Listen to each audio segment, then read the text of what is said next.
तंगवाणी वेझो रोड हादसे जे नतीजे में पीउ पुट फौत थी विया।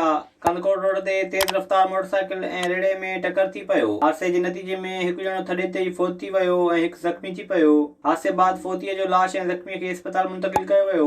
इस्पताल में इलाज दौरान ज़ख़्मी थियल शख़्स ज़ख़्मनि जा सूर न सहंदे दम धणी हवाले कयो, जंहिं बाद फौतियुनि जो अंगु वधी ॿ थी वियो। पुलिस जो चवणु आहे त हादसे में फौत थियलनि जी पीउ पुट रहमतुल्ला ऐं महबूब गशकोरी तौरु सुञाणप थी आहे। किपरे में ॻोठाणनि पारां टुटल पुल जो मुरमती कमु न थियण ख़िलाफ़ एहतिजाज कयो वियो। साहिब गजो खमीसो भील इल्ताफ़ हुसैन ऐं ॿिनि चयो त खाई मेन रोड जी यूनियन स्टॉप लॻ पुल वॾे टाइम खां टुटल आहे, जंहिं सबबु हादसा रोज़ जो मामूल बणियल आहिनि। हुननि जो त अख़्तियारनि खे केतिरा ई भेरा दान ॾियण बावजूद बि अञा ताईं कंहिंजे कन ते जूं नाहे चुरी। अॻवाननि मुतालबो कयो त खिपरे खाई रोड ते क़ाइमु थियल टुटल पुल ते तामीरात कराए खेनि ॾुखियाईनि खां बचायो वञे। कोरोना वायरस सबबु जाम साहब जी दरगाह सखी जाम दातार ज़ाइरीन लाइ मुकमल तौरु बंदि कई वई।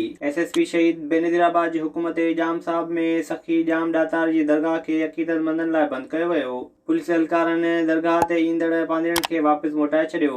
ॿिए पासे जाम साहब पुलिस पारां शहर में ऐलान कंदे अवामी मेड़ाकनि शादियुनि ऐं महफ़िलुनि ते पाबंदी लागू हुजण जो पिणु इतलाह ॾिनो वियो। विज़िट कयो अवामी आवाज़ मीडिया ग्रुप जी वेबसाइट awamiawaz.pk